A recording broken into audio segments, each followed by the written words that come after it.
정보가 있는 시사 토크쇼 장윤선의 팟짱.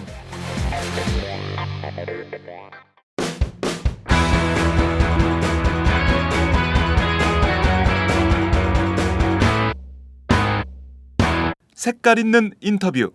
색깔 있는 인터뷰 시작하겠습니다. 기획재정부 고위 관료가 정규직 해고에 대한 절차적 요건을 합리화하는 것을 검토하겠다. 이렇게 밝힌 뒤로 최경환 경제부총리는 정규직 과보호론을 설파했습니다. 어제는 드디어 중규직을 도입할 것이다. 이런 전망까지 예고가 됐는데요. 중규직이라는 단어는 어제 포털 검색어 상위권에 오르는 등 노동계 전체가 술렁이게 만들었습니다. 이처럼 여론시장이 출렁이자 정부는 중규직에 대해서 전혀 검토한 바가 없다. 이렇게 무마에 나섰지만 정부의 여론 떠보기는 점입가경이다라는 비판마저 나오고 있습니다. 오늘은 민주노총 박성식 대변인을 통해서 박근혜 정부 노동정책 그 방향에 대해서 좀 꼼꼼히 따져보도록 하겠습니다. 어서 오세요. 네, 안녕하십니까. 박성식입니다. 목소리가 굉장히 아름다우세요. 아침인데. 아침인데 않습니다. 굉장히 목소리가 바른 목소리 느낌입니다. 네, 감사합니다. 민주노총 하면 왠지 거친 목소리가 나올 것 같은데 아주 바른 목소리. 예, 그 중에서도 좀 유연한 사람으로 들어갑니다. 그렇군요. 유연하시군요. 역시. 예. 자, 얘기를 좀 해보도록 하죠. 네. 중규직.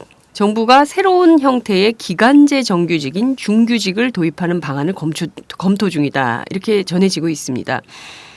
정규직보다 해고 여건은 쉽지만 처우는 비정규직보다는 높아서 이것이 조금 그 정부에서 좀 새로운 방향으로 한번 도입을 해보겠다 이런 생각을 갖고 있는 것 같은데요. 일단 노동부는 우리는 검토한 바 없다 이렇게 발뺌을 하고 나섰지만 자 우선 정부가 왜 이런 중규직이라는 걸 검토한다라는 얘기를 했을까요? 네, 이 중규직이라는 개념이 어떻게 나왔냐라고 하는 것을 이해하려면 좀 네. 이야기의 맥락을 좀 봐야 될 것 같습니다. 최초에 이제 얘기가 나온 것들이 정리해고 요건 완화에서부터 시작해서 이제 정규직 과보론까지 이제 가고 있는데요. 네. 그리고 애초에 시작은 비정규직 대책이 이제 논의되기 시작하면서 그랬죠. 이런 논리가 나오기 네. 시작합니다. 그래서 비정규직 대책이라고 정부가 검토하는 듯 하는데 그 결과는 정규직의 해고 요건을 완화한다거나 저임금 체제를 확산시키는 임금 체계로서의 전환을 꾀한다거나 하는 전반적으로 정규직의 하향 평준화를 통해서 노동시장의 이중 구조를 해결한다 이런 네. 게 논리를 피고 있는 것 같고요. 네네. 저희로서는 우리 사회가 요구하는 것은 비정규직의 이제 정규직화, 또는 뭐 그렇죠. 정규직에 준한 어떤 처우 개선을 요구를 하고 있는데 거꾸로 정규직을 비정규직 수준으로 낮추는 방향으로 모색을 하고 있는 과정 속에서 나온 중규직 발언이고요. 네. 근데 중규직이라고 하는 것은 정규직에 비해서 고용이 불안하고 다만 비정규직에 비해서 약간 처우가 개선되는 측면이 있다라고 하는데 사실상 저희가 볼 때는 이것은 우리 사회가 요구하고 있는 비정규직의 정규직화라는 네. 것을 아예 구조적으로 차단하는 그러한 목적이 있는 거 아닌가라고 보고 있습니다. 그 카트 보고 운 사람들이 굉장히 많거든요. 영화 네. 카트 보면서. 저도 뭐 현장에 있던 당사자로서 네. 눈물이 나더군요. 영화에 출연해서 아니요. 영화에 출연 제 지인 중에 영화에 출연하는 분도 있었지만 제가 출연을 하지는 않았고요. 그 네. 파업 현장에 제가 가까이 있었고. 여기 홈에버 파업할 그렇죠. 때. 예, 그리고 뭐 한번 연행도 되고 잠깐 유치장 법무부 생활도 출장도 다녀오셨구나. 아니 그때 제가 이제 주민이니까 저는 네. 물론 그때도 민주노총이 있긴 했지만 네, 그래서 그랬군요. 자, 근데 사람들이 그 말씀하신 대로 그 카트라는 영화를 보면서 그 정규직 그러니까 비정규직의 정규직화가 정말 필요하다. 그리고 다 거기 이제 용돈 벌러 나오는 게 아니라 생활비 벌러 나온다. 네, 그만큼 그렇죠. 우리 이제 노동자들의 삶이 굉장히 어려워지고 있는 네. 건데 그래서 그거를 좀 개선해 달라고 요구했더니 오히려 정규직의 정리해고 요건을 완화하고 정규직을 비정규직화하려는 시도 이걸 정부가 한다는 게 참 황당하다 이렇게 생각할 수 있을 것 같은데요. 자, 우선 저는 이름도 어려워요. 중규직. 정규직과 비정규직의 사이여서 중규직이라고 하는데 예. 도대체 이 중규직이라는 개념의 노동 형태 외국에도 있습니까? 그 유럽 같은 경우에는 네. 그 80년대 후반하고 90년대 초까지 좀 이렇게 비정규직이 좀 늘어나는 좀 상황에 있었어요. 그리고 뭐 스페인 얘기를 하는데 스페인이 유럽 국가 중에서는 가장 또 비정규직 규모가 큰 국가이기도 합니다. 그래서 94년에 정규직 그 해고 요건을 완화하고 스페인이요. 예, 스페인이 그리고 97년에 중규직과 비슷한 형태의 중간 계층을 비정규직을 이제 그 제도를 도입했어요. 근데 그 결과 1994년 얘기하시는 거죠? 94년에 네. 정리해고 요건을 완화했고 완화하면서, 그 네. 이어서 또 97년에 이제 중규직이라는 형태로 해서 네. 우리나라하고 좀 유사한 형태로 이 제도를 도입을 했는데 그 결과 이제 임시직이 늘어나고 실업률이 더욱더 이제 폭증을 하게 됐어요. 그래서 2006년에 가서 네.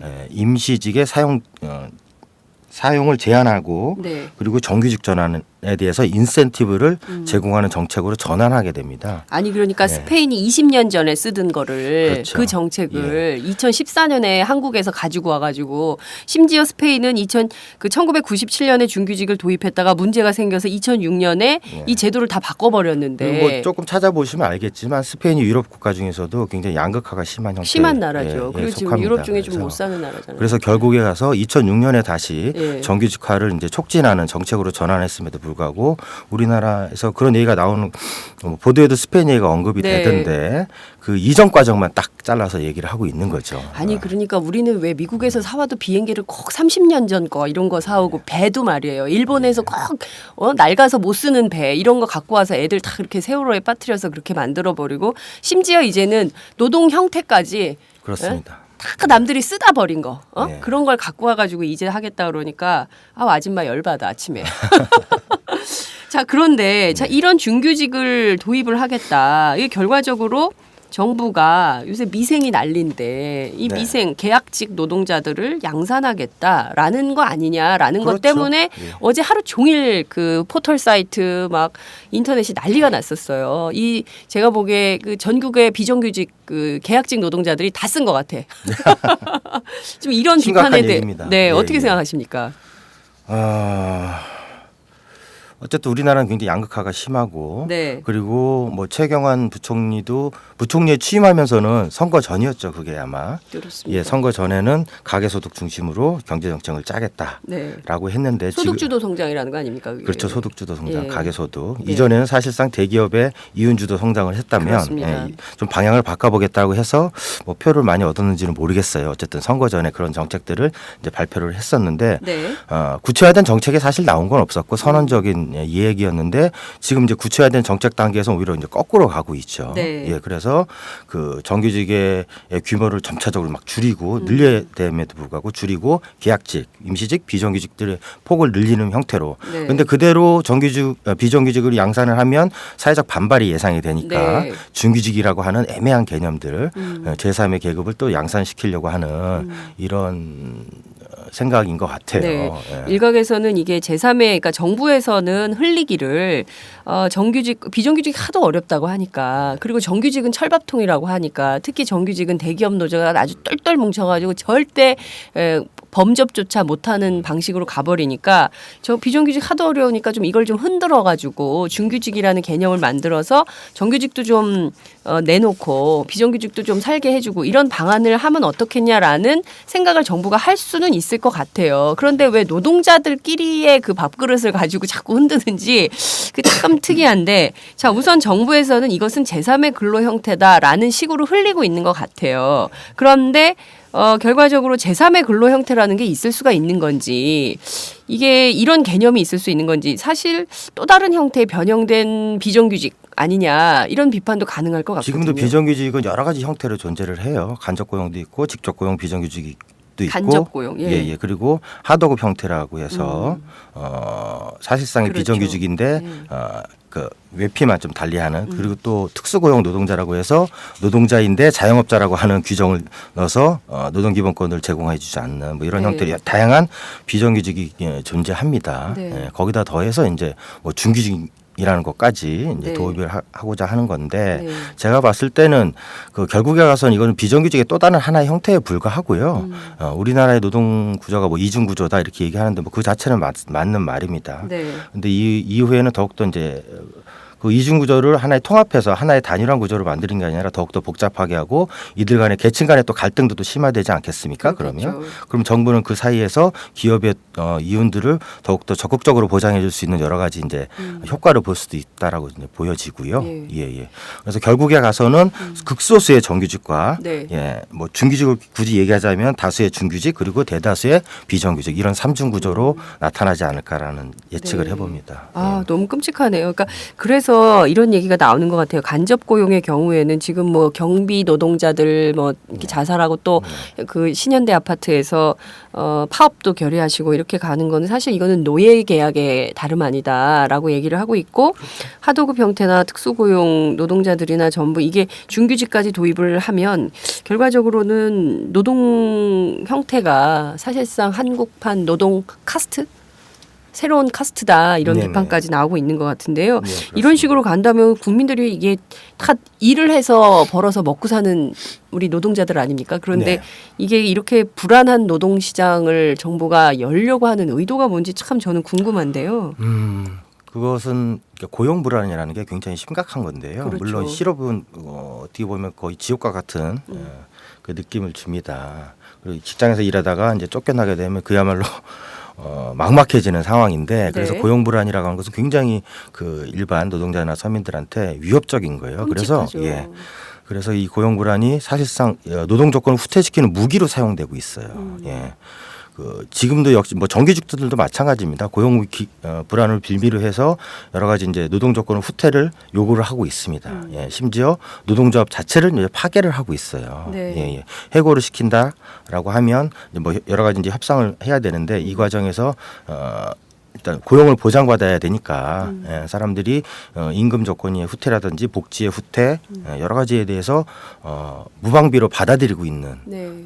상황이거든요. 그래서 사실상 이 고용 불안이라는 것은 자본의 입장에서는 이윤을 추구하는 상당한 수단이 되고 있어요. 근데 이 수단을 더욱더 쉽고 폭넓게 사용하게 해주겠다라고 정부가 요구를 하는 것이고요. 근데 정부의 이런 생각은 뭐 때문이냐 그러냐면 네.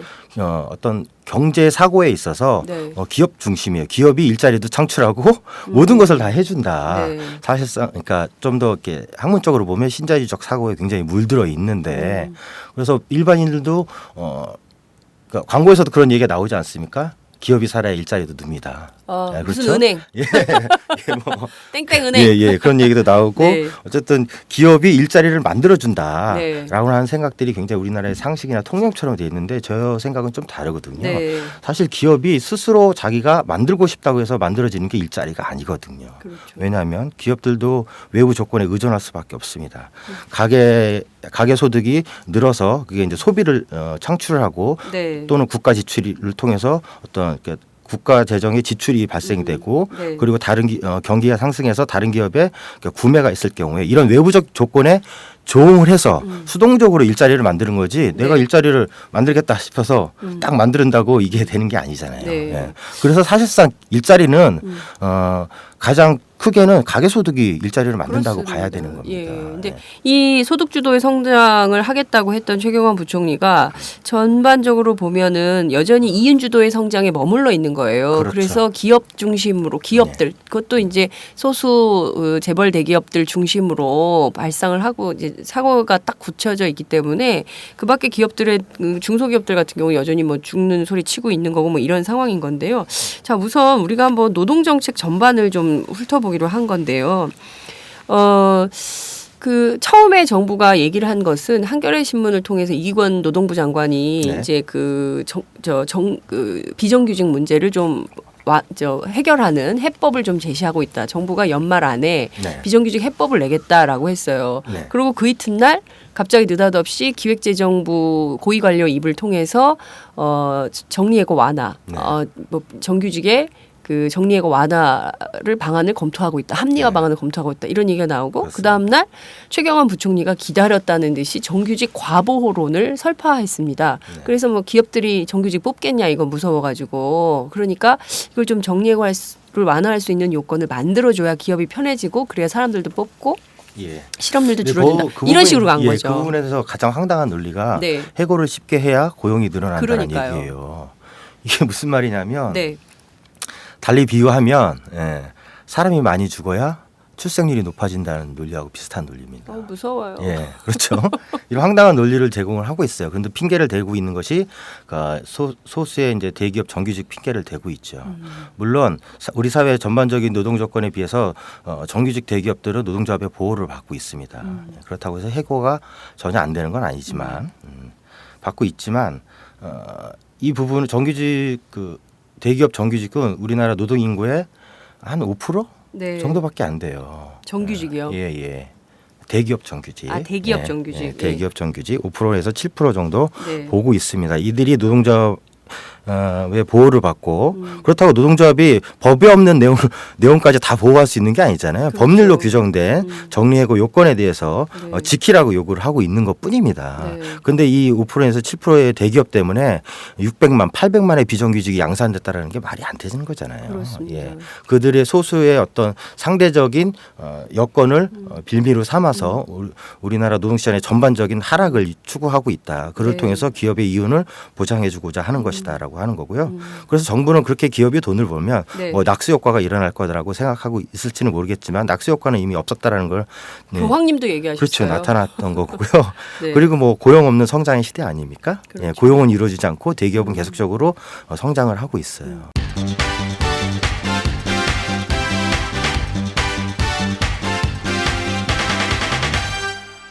장윤선의 팟짱. 자, 그러면 우리나라가 최경환 부총리는 정규직이 과보되고 있다라고 주장을 했는데 말씀하신 내용을 들어보면 대기업 정규직은 5% 수준밖에 안 되고 나머지는 정규직이긴 하지만 이게 사실 정규직이긴 하지만 사실 임금 체계나 이런 걸로 볼 때 굉장히 열악한 조건에 놓여 있는 노동자들이 굉장히 많은 거거든요. 자, 그러면 우리나라 전반이 정규직이 외국에 비해서 과보되고 있는 거냐? 이것도 비교 검토가 좀 필요할 것 같아요. 정부에서는 하도 우리가 정규직 과보라고 하니까. 네. 그래서 뭐 정부 쪽에서는 일부 해외의 어떤 자기들한테 유리한 평가들을 들이대기도 하는데 네. 일반적으로 이거는 수치 이전에 국민들이 모두 다 피부로 느끼는 부분이 있지 않습니까? 명예퇴직, 권고사직, 정리해고 이런 것들이 어떻게 보면 일상적으로 일어나고 있고 예, 모든 분들이 회사를 다니면서 그런 일은 제가 없어야 될 텐데 하면서 불안에 떨고 일상을 살고 있어요. 네. 그래서 심지어 뭐 38선, 4호점, 569도라는 말이 나왔는데 네. 이조차도 이제는 유행어가 아니잖아요. 그렇죠. 너무나 당연시되는. 네. 예, 그래서 뭐 정년을 보장한다고 하는데 60세까지 앞으로는 사실 그거를 제대로 보장받겠다라고 생각하는 사람은 쉰세 때면 다 잘려요. 예, 평균 우리나라의 정년이 실제 정년이 53세에 불과합니다. 아, 그래요, 진짜. 53세에 불과하고 그래서 이런 것들 생애 주기를 보면 예.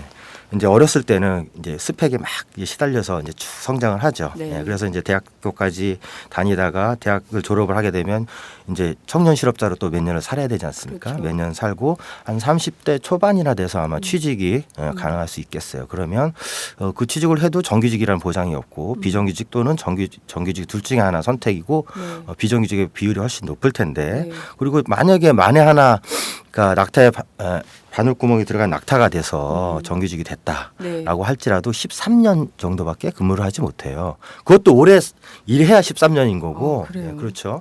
그래서 뭐 한 10년 안쪽으로 그래서 지금은 10년 넘으면 장기 근속자라 그래요. 과거에는 한 20년 일해야 장기 한 근속자. 회사에서. 그렇죠. 지금은 10년 이상 일하면 장기 근속자라고 할 만큼 그러니까 직장에 머무는 기간이 짧아요. 생애에서. 10년 안팎인데 그러고 나서 퇴직을 하면 우리 사회 또 사회보장, 노후 안정, 없죠. 안전망 없잖아요. 네. 그리고 80세까지 거의 살잖아요. 그러면 한 120살까지 있는데. 그래서 한 30년을 뚜렷한 소득 없이 살아야 됩니다. 이런 생애질을 지금 갖고 있어요.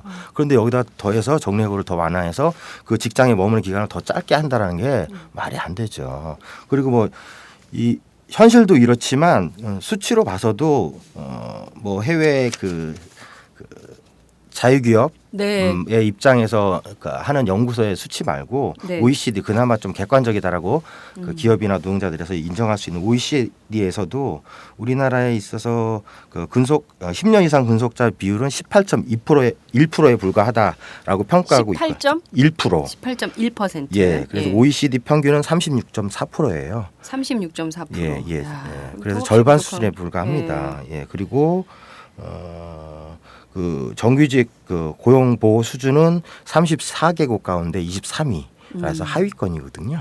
예. 참. 그래서 그러니까 우리가 뭐 저 최경환 부총리는 정규직이 과보되고 있다라고 하지만 그 해외 지표를 통해서 확인한 바에 따르면 우리는 현격히 그렇죠. 과보가 아니라 오히려 아무리 양보해도 평균 이하 수준에 머무르고 있다. 이렇게 정리를 해볼 수가 있을 것 같네요. 그렇습니다. 자, 이제 중요한 거는 이제 그래서 정부가 지금 있는 정규직들마저 불안하게 해서 정리해고를 완화하겠다라는 건데요. 근데 해고라는 것이 네. 근로기준법 23조 보면 정당한 이유, 그러니까 있을 때 해고가 가능한데 이거를 취업 규칙을 통해서 좀 해보겠다라는 건데 그러니까 근로기준법은 개정하지 않고 사내에 있는 그 취업 규칙을 통해서 정규직 해고 요건을 완화하는 방안을 검토하겠다 뭐 이런 건데요. 이렇게 가능한 겁니까? 일단 법률 개정을 하지 않겠다는 이유는 네. 법률 개정을 하면 야당의 반발이 있고 예, 그래서 쉽지 않아요. 네. 예, 일단은 쉽지 않습니다. 쉽게 하려고 하니까 그렇죠. 법은 개정하지 않고 취업 규칙을 바꿔서 근데 문제는 뭐냐면 취업 규칙을 노동자들에게 불리하게 네. 일방적으로 변경할 수 없어요. 법으로. 노조가 있으니까. 예, 노조가 있으면 그 노조하고 협의해야 되고 네. 그리고 노조가 없다라면 과반을 대표하는 노동자 대표하고 합의를 해야 됩니다. 예, 그래야만 취업 규칙을 계약을 할 수가 있어요. 네. 예, 그러니까 노동 조건을 후퇴하는 취업 규칙을 만들 수가 있는데, 근데 문제는 그러면 뭐 그럼 방어할 수 있지 않나라는 네, 생각을 네, 할 네. 수 있겠지만, 노조가 싸우면 되잖아요. 근데 아시다시피 우리나라의 노동조합 조직률은 10%에 불과하고 그 가운데 솔직히 말해서 노조다운 노조, 회사가 어떤 불이익을 가해왔을 때 적극적으로 방어할 수 있는 노동조합 노조는 5%의 그 미만이라고 보여집니다. 맞아요. 예, 노조 예. 없는 회사들 많아요. 그러면 이제 95%의 일반적인 노동자분들은 사실상 회사가 요구하면 잘리기 싫으면 예. 수용해야 그러니까 고용 보란이 되겠네요. 있으니까 네. 예. 고용 보란이라는 무기에 이제 무기가 이제 목에 들어오면 칼이 오면 받아들여야죠. 아, 그렇지 않습니까? 남 네. 얘기 같지가 않다. 그래서 이게 사실상 뭐 그런 취업 규칙 후퇴가 방어될 수 있는 것 같지만 법률상에서는 현실에서는 전혀 방어할 수 없는 거의 무차별적으로 들어올 수 있는 네. 예, 그 법을 피해서 정부가 이런 이제 꼼수를 부리고 있는 거죠. 그런 의도가 보여집니다. 네. 지금 그 박 대변인 말씀을 듣다 보니까 정부의 노동 정책이 노동자를 살리는 정책이 아니라 노동자들을 못 살게 굴거나 죽이는 정책이 아닌가라는 비판도 그렇죠. 가능할 것 같다는 생각이 좀 드는데요. 일단 정규직의 경우에도요. 일단 우리가 이제 앞서서 비정규직 문제 얘기를 했지만 정규직의 경우에도 늘 불안하잖아요. 말씀하신 대로 권고사직, 명예퇴직, 정리해고 이거 언제 올지 모르니까 늘 이제 불안한 가운데 어떻게든 버티려고 다들 이제 그 애들 대학 갈 때까지만 어떻게든 버텨봐. 뭐 이제 이렇게 좀 다들 살고 있는 건데요. 이를테면 정규직 해고 요건을 완화하는 것도 문제지만 임금 체계 개편 문제도 심각한 것 같더라고요. 정규직들의 경우에도 그 뭐 대기업도 결과적으로 보면 기본급은 되게 낮은데 이 다 온갖 수당으로 해서 이제 그래서 만약에 수당이 없어지면 수당 체계가 깨지면 그 굉장한 불이익도 많고 사실상 뭐 이렇게 임금에서 큰 저기가 인센티브가 있는 것은 아니다라는 얘기들이 나오고 있는데요. 이런 거 그러니까 정규직 해고 요건을 완화하는 게 나으냐 임금 체계 개편이 오르는 것이냐 이것이 사실 정부 안에도 갈등이 존재하는 것 같더라고요. 예, 그렇습니다. 기재부를 중심으로는 네. 그러니까 정규직의 고용 보호를 완화시키는 거 이 부분을 추구를 하고 있는 것 같고요. 왜냐하면 가장 직접적이고 충격적인 그 기업들의 입장에서는 그런 직접적인 이익 보장 수단이 되기 때문에 네네. 그렇게 하는 거고, 근데 그나마 이제 책임 부처인 노동부에서는 네. 정리해고 요건을 완화하는 거는 조금 반발이 예상되니까 임금 체계를 좀 변화시키자 유연하게라고 하는 건데 뭐 성과급 체계 이 얘기는 올 초에도 나왔어요. 사실 올 초에도 나왔고 임금 체계 개편 매뉴얼이라 그래서 노동부가 관련 매뉴얼을 발표한 적이 있습니다. 예, 물론 이 매뉴얼이기 때문에 네. 강제 사항은 아니지만 노동부가 그런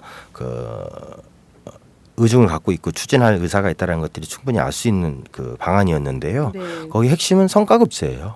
예, 직무급제 또는 성과급제인데 성과급제라는 것은 뭡니까? 개개인의 성과에 따라서 임금은 차등 지급하겠다라는 거거든요. 예, 그렇게 되면 현재에서는 그 전체가 어떻게 연공급을 해서 동일한 그러니까 임금 형태를 갖고 있어요. 네네. 비슷하게. 그래서 노동조합을 통해서 임금 교섭을 해서 임금을 그 보장을 받죠. 네네. 근데 이제 성과급이 되게 되면 그 직원들 간에 있어서의 성과 경쟁이 벌어지게 됩니다. 지금도 치열하죠. 예, 성과 경쟁이 치열하고 심지어는 그 성과 압박에 못 이겨서 자살하는 분까지 이제 생기는 그랬어요. 거예요. 예. 그런데 이제 성과급이 본격적으로 도입하게 되면 직원들 간에 이제 경쟁이 일어나게 되고 그리고 그 문제는 근데 그 경쟁뿐만 아니라 이 성과를 그럼 누가 평가할 거냐의 문제예요. 네. 예, 객관적인 지표가 없어요. 그럼 회사가 일방적으로 평가합니다. A의 성과는 50이고 B의 성과는 70이다. 이런 식으로 자의적으로 평가를 해서 그에 따라서 임금을 부과하는 거죠. 이렇게 되면 노동자들이 임금 교섭력이 완전히 무력화되는 거예요. 네. 예.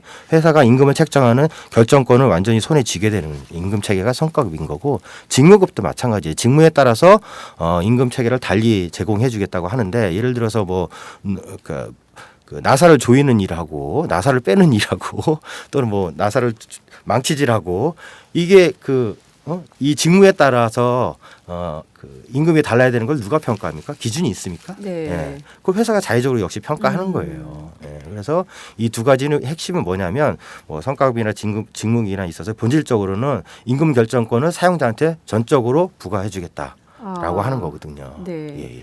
그러니까 이 또한 사실 노동자들 입장에서는 참 받아들이기 어려운 그렇죠. 조건인 것 같고 실제로 정부가 노동자들끼리 계속 그렇게 경쟁을 촉진하게 만들면 사실 이게 인간 사회가 아니라 정글과 뭐가 다르냐라는 생각이 좀 드는 것 같습니다. 예. 정글의 법칙은 TV에서만 충분히 될 것 같은데. 그러게 이게 일상생활에서 정글의 법칙을 봐야 되는 이런 예. 상황이네요.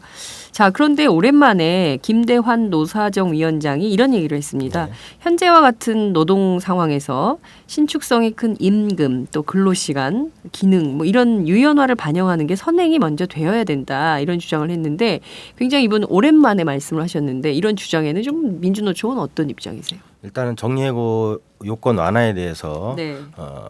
정부 그 관계자가 조금 책임 있는 말을 했다는 부분에서는 평가할 수 있을 만하다고 생각을 해요. 네네. 그러나 역시 그 입장 자체는 노사관계에 있어서 사측에 기울어져 있다는 것은 뭐 변함이 없습니다. 네. 앞서서 말씀드린 뭐 성과급이나 직무급제 이런 것들을 도입하자는 말하고 다 똑같은 말이거든요. 임금을 유연화해서 그게 먼저 선행돼야 된다는 것이. 네네. 예.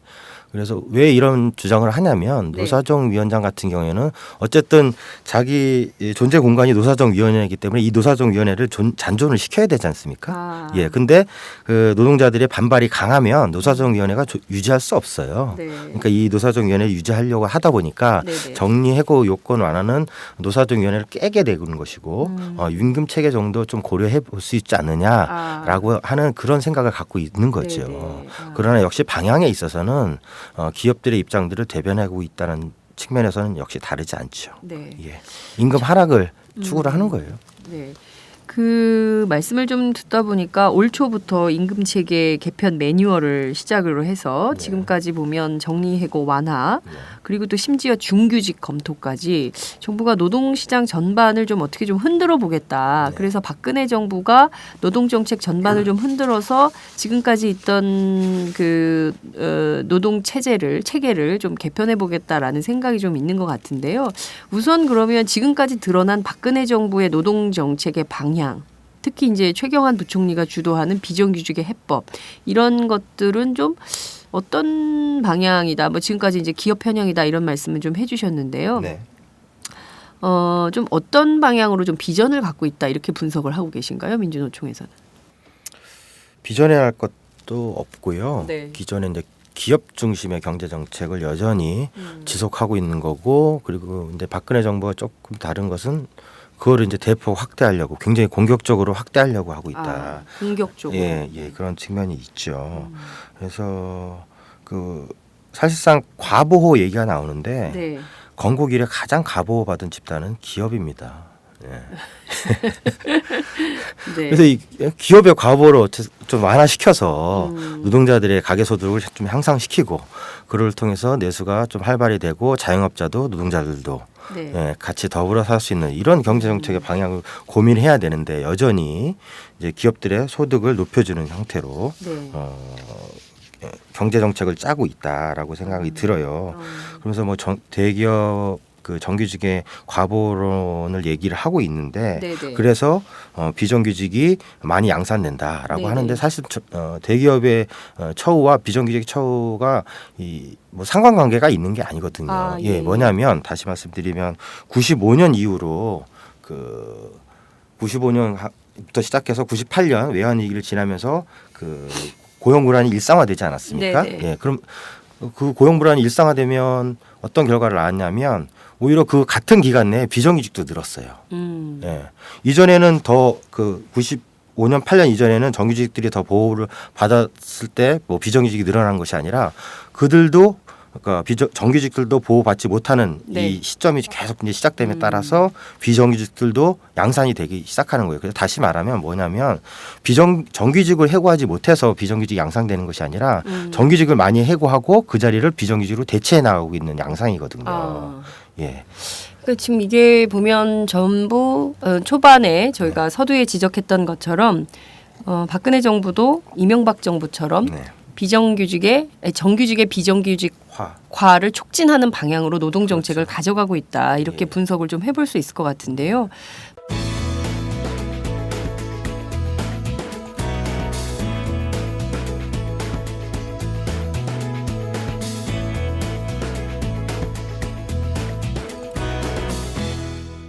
장윤선의 팟짱. 말씀하신 대로 98년 IMF 외환 위기 이후에 한국 사회 비정규직 계속 늘어온 것 같습니다. 특히 이제 지난 8월인가요? 통계청 조사를 보면 2002년 조사 이후에 처음으로 600만 명이 넘었다. 네. 이런 통계가 나왔더라고요. 근데 저희들이 생각하는 통계에 비해서는 숫자가 낮죠. 아, 그렇습니다. 저희들은 실질적인 통계는 실질적인 통계는 다른 그러니까 연구소 같은 한국 노동사회 연구소 같은 네네. 경우에는 뭐 800만, 900만을 얘기를 하고 있고 저희들도 그 정도다라고 이제 얘기를 하고 있어요. 왜냐하면 정부가 내놓는 통계에서 배제된 비정규직들이 있어요. 근데 어떤 게 있습니까? 간접고용 노동자들 대기업에 이렇게 소속된 지금 그러니까 예를 들어 현대자동차 사내하청 같은 경우에도 네네. 비정규직으로 수치에 들어가지 않죠. 그거는 이제 별도의 회사가 있어서 네. 그 회사에서 고용된 정규직이지 비정규직이 아니다.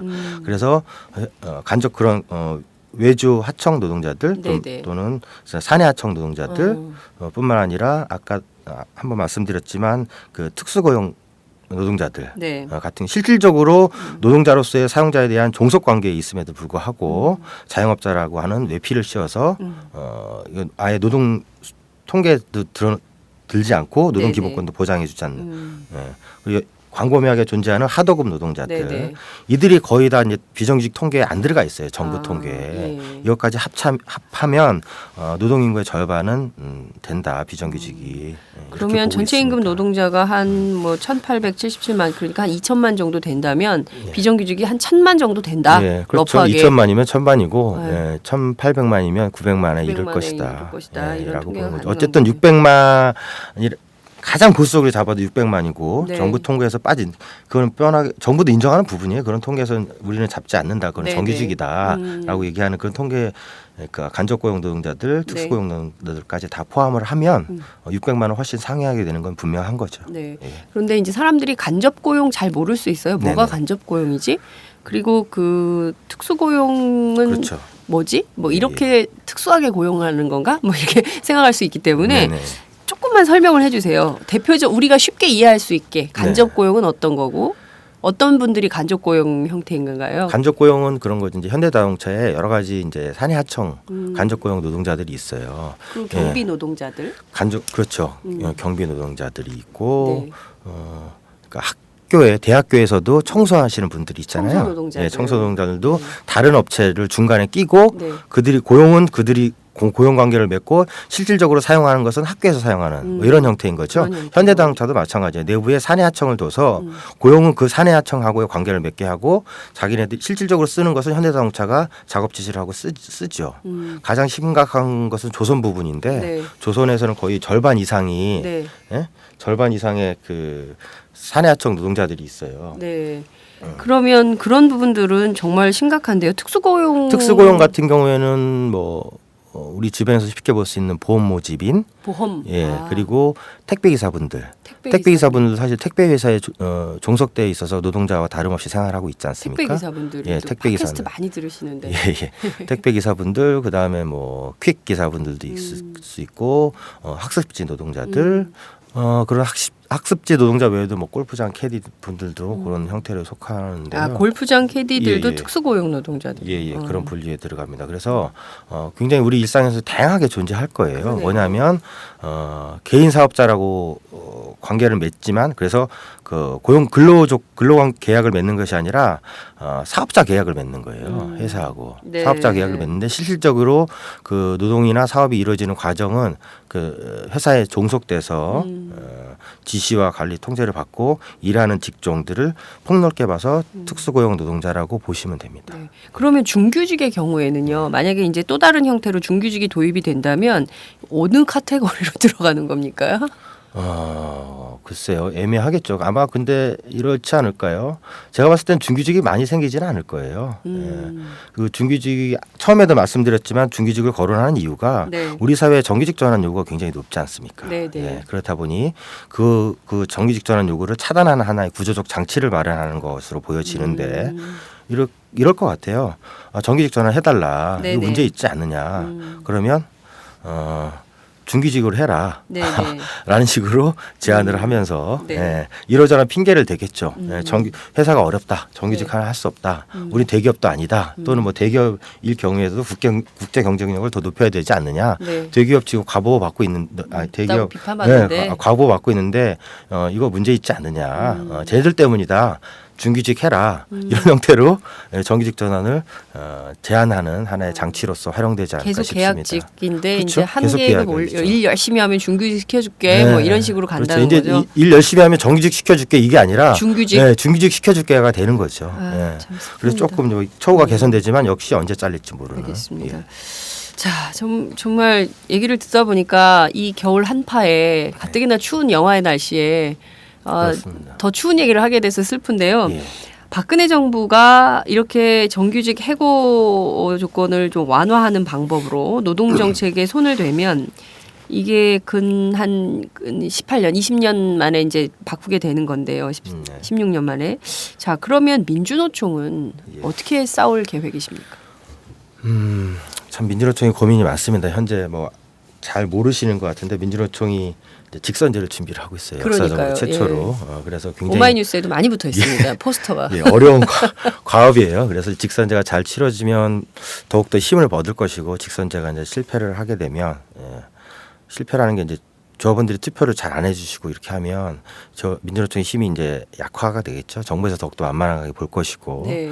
그래서 지금 당장에 이런 막 그 자본과 정부로부터 공세가 들어오고 있는데 이런 것을 막아내기 위해서는 민주노총부터 이제 바로 서야 될 필요가 있습니다. 그러기 위해서 조합원들이 우리가 민주노총으로 단결돼 있다라고 하는 것을 직선제 투표를 통해서 보여주셨으면 좋겠다라는 바람을 일단 한번 말씀을 드리고 어쨌든 이것은 뭐 우리 노동시간의 노동시장 전체를 이제 하락시키고 뒤흔드는 어떤 정책이기 때문에 뭐 결사적으로 막아야죠. 예, 모든 걸 다 던지고 막아야 될 사안인 것 같습니다. 그래서 민주노총이 뭐 모든 노동자분들을 대표를 해서 뭐 전체를 던지고 이제 막아야 될 필요가 있는데 여태까지 민주노총이 여러 가지 이제 뭐 파업 선언도 해보고 했지만 실질적인 파업을 달성해 본 지가 굉장히 기억이 오래됐어요. 근데 이제 좀 희망적으로 보는 것은 이번 정부 정책에 대한 일반 노동자분들 국민들의 반발이 상당히 심하다라는 것을 좀 느낄 수가 있고요. 그래서 그 부분에 저희들이 더욱더 자신감을 갖고 앞장서서 결단코 이 부분들을 막아야 될 필요가 있다라고 생각이 들고 특히나 법 개정 사항 같은 경우에는 야당들도 상당한 책임의식을 가져야 된다고 생각합니다. 예. 네. 쉽게 이런 기각된 합법들을 내줘서는 안 되고요. 국회에서부터 현장에서부터 뭐 전체가 들고 일어나서 막아야 될 사안이다라는 생각이 들고요. 이것을 피하기 위해서 아까도 말씀드렸지만 뭐 취업 규칙을 뭐 개정하는 방식으로 개별 기업에서 그런 식의 행태를 취할 수 있을 수도 있겠는데 그러기 위해서는 노동자들이 일상적으로 스스로 자기 권리를 보호하기 위해서 노동조합이란 것들 좀 고민해 보셨으면 좋겠고 언제든지 민주노총 등에 이렇게 문의하셔서 도움을 받을 수 있도록 했으면 좋겠고요. 네, 전국의 미생들이 네. 이 방송을 들으면서 또 한편으로는 민주노총이 좀 적극적으로 싸워주기를 바랄 것이고 또 네. 한편으로는 정부가 제발 좀 노동 조건을 안정적으로 국민들이 좀 예측 가능한 생활을 할 수 있도록 네. 해줘야 되는데 계속 국민들을 고용 불안으로 복지 불안으로 몰고 있어서 참 걱정인데요. 이 부분에 대해서도 민주노총도 적극적으로 싸워야 되겠지만 정부 당국도 또 정치권도 좀 지혜를 모아서 국민 불안 시대를 넘어서 정말 박근혜 대통령 말대로 국민 행복 시대를 좀 열어줬으면 좋겠다 이런 생각이 좀 듭니다. 별로 기대는 안 됩니다. 기대는 안 되고요. 예, 심지어는 뭐 한 내년에 무슨 선거라도 좀 있었으면 좋겠다. 예, 그러면 이렇게 나오지 못할 텐데 당분간 선거가 없지 않습니까? 네. 그러니까 이 시기를 빌어서 본격적으로 노동 정책을 공세적으로 피는 것 같습니다. 안타까운 일입니다. 네. 알겠습니다. 자, 오늘 아침 일찍 정말 감사드리고요. 네, 감사합니다. 그 민주노총 소식을 다양한 방법으로 정책 해설을 좀 들을 수 있는 기회가 있었으면 좋겠다 이런 네. 생각도 좀 듭니다. 또 오늘 말씀 불러주십시오. 정말 오늘 말씀 감사합니다. 예, 감사합니다. 안녕하세요. 장윤선의 팟짱 애청자 여러분. 저는 김병기입니다. 전에는 편집국장이었는데요. 지금은 10만인 클럽 회원이자 본부장 맡고 있습니다. 그런데 10만인 클럽이 뭐지? 이렇게 궁금해하시는 분들 많으실 겁니다. 어마이뉴스에 자발적으로 구독료를 내는 시민들의 모임입니다. 지금 매월 후원해주시는 분이 몇 명이죠? 8,000명이요. 아하, 그럼 앞으로 몇 명을 모아야 합니까? 10만 명이요. 아, 참, 갈 길이 멉니다. 그런데 조중동 구독자는 많게는 100만. 이래서 진보 언론 살아남을 수 있을까요? 아, 10만인 클럽 후원으로 만들어지는 팟짱 응원하고 싶으시다고요? 지금 전화 주세요. 02-733-5505로 전화하셔서 내 손번호 274를 꾹 누르세요. 어마이뉴스 기사의 모든 기사 하단에 동그란 주황색 배너를 누르셔도 됩니다. 여러분들의 참여로 팟짱이 웃음소리 더 커질 수 있습니다. 감사합니다.